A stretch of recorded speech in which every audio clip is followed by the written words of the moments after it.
Hola amigos, la Iglesia Adventista del Séptimo Día está discutiendo a nivel mundial el tópico de la ordenación.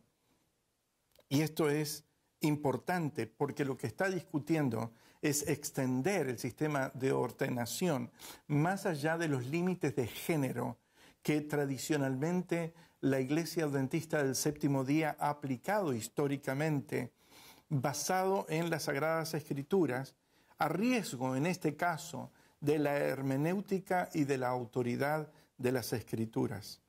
Hermenéutica es un vocablo que se utiliza en teología para reflejar el concepto de interpretación de las Sagradas Escrituras. Existen otras formas de hermenéutica. Existe la hermenéutica médica, existe la hermenéutica filosófica, existe la hermenéutica en arquitectura, etcétera, etcétera. Pero hermenéutica significa que la palabra es una especie de glosario de significado para el proceso de interpretación de las Sagradas Escrituras.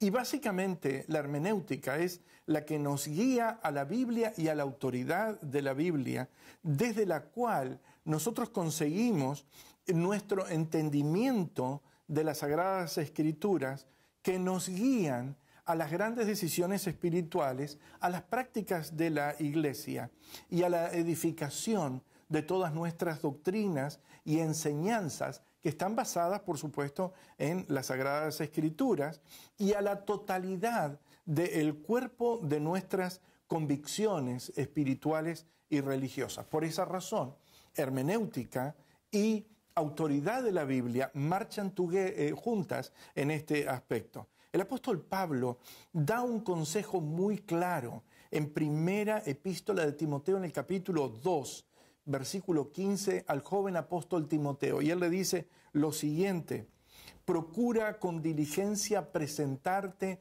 ante Dios aprobado como obrero que no tiene de qué avergonzarse, que traza bien la palabra de verdad. Esta es la revisión 1960 de las Sagradas Escrituras en este texto. La Iglesia corre el riesgo de poder ser afectado en este sentido porque al practicar algo que no está autorizado en las Sagradas Escrituras puede llevarnos en una dirección en la que la Biblia sea desoída o no atendida adecuadamente. Y como cristianos, nosotros tenemos que exaltar a la Biblia y a su autoridad. Y como adventistas del séptimo día, para nosotros la Biblia es importante. Hemos sido considerados el pueblo del libro, el pueblo de la Biblia. Y lo que voy a leer o lo que voy a compartir o lo que voy a sugerir que ustedes lean está basado en las Sagradas Escrituras. Las Sagradas Escrituras fueron las Sagradas Escrituras antes, son ahora las Sagradas Escrituras y seguirán mucho más después de esta discusión, porque son atemporales. La Biblia dice: marchítase la hierba, sécase la flor, mas la palabra del Dios nuestro permanece para siempre. Eso es lo que dice Isaías, el capítulo 40, el versículo 8. Y esa es una gran promesa que nosotros tenemos atesorada en nuestro corazón.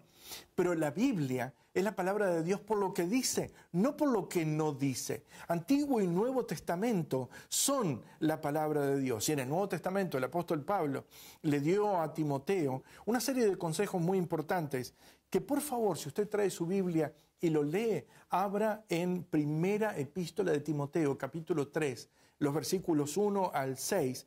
Y básicamente el apóstol Pablo dice: si alguien desea obispado, buena obra desea, buena cosa desea. Y dice luego que el obispo debe ser sin mancha. Y dice: marido de una sola mujer. En los Estados Unidos está existiendo un movimiento, y mientras usted lee el resto le voy a explicar esto. Está existiendo un movimiento que posiblemente nosotros no lo tengamos en América Latina y lo tengamos que traducir, que se llama el lenguaje de género inclusivo. Es decir, que cuando algunos textos en la Biblia aparecen, en vez de decir hombre o mujer, pueden decir pareja o pueden decir familia, y a eso es lo que se llama el lenguaje de género inclusivo. De hecho, esto no lo tenemos definidamente en nuestras tierras, pero déjenme decirles algo. La Biblia que nosotros tenemos, o las Biblias que nosotros tenemos, en general proceden de una buena traducción y que están en un original en el cual no existía esa tendencia ni en el griego ni en el hebreo. Estamos envueltos ahora en una discusión y en un análisis sobre el tópico de la ordenación.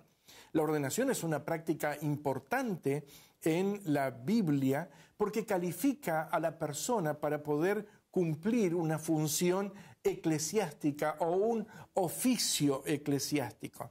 Y normalmente esa calificación deriva de lo que la Biblia nos dice y especialmente en estos textos que nosotros hemos leído. A lo largo de los años, nosotros no hemos tenido problemas con el texto de la Biblia, hasta que comenzaron ciertas influencias sociales como el feminismo, especialmente aquí en los Estados Unidos, y esas tendencias comenzaron a influir formas de interpretación de las Sagradas Escrituras y a influir en cómo nosotros debemos ver los textos de la Biblia.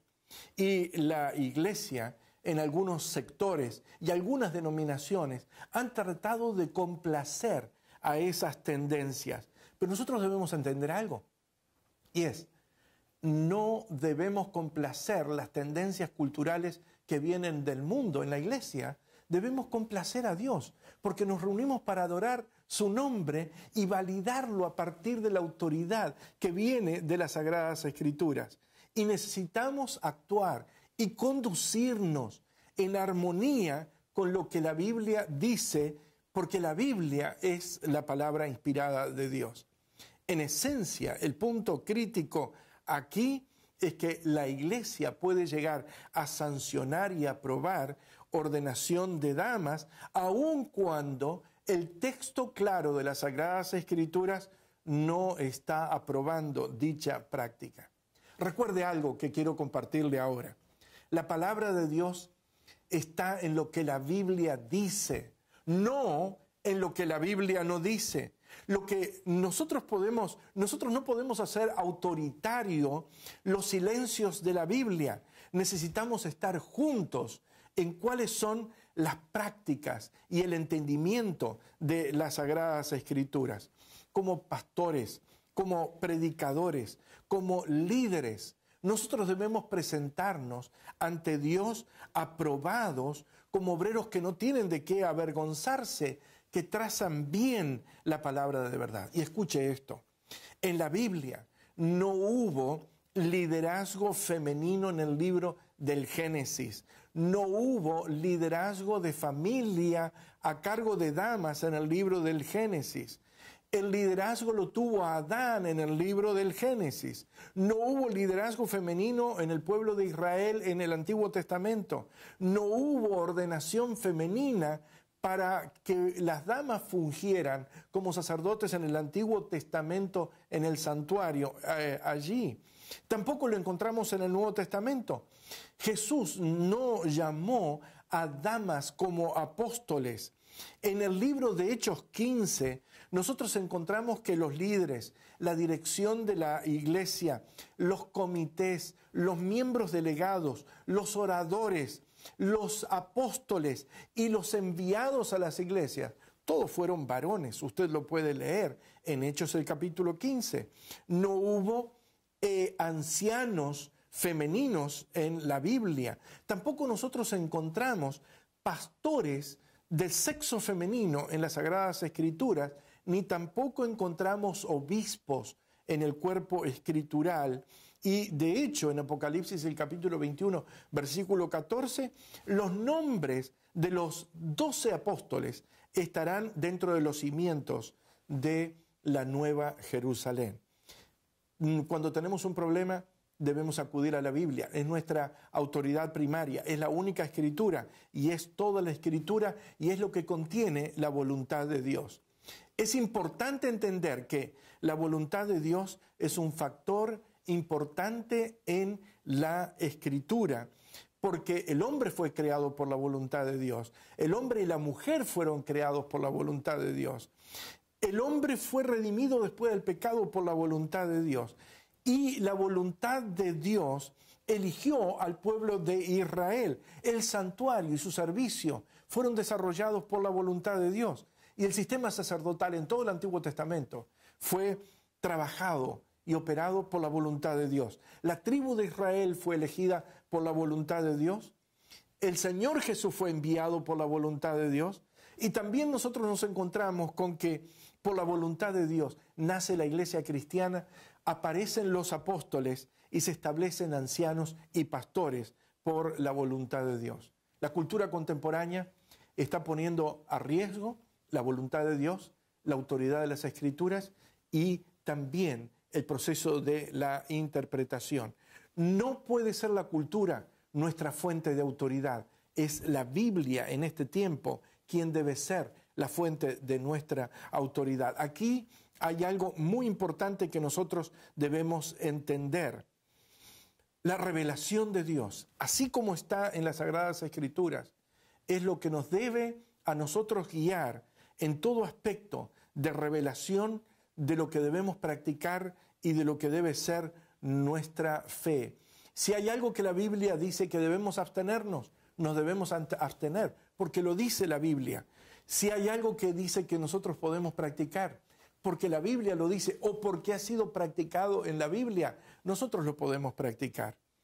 Pero quiera Dios que nosotros, al atender este aspecto, veamos el aspecto de interpretación, lo que significa para la autoridad de la Biblia y también para en nuestro entendimiento de la voluntad de Dios.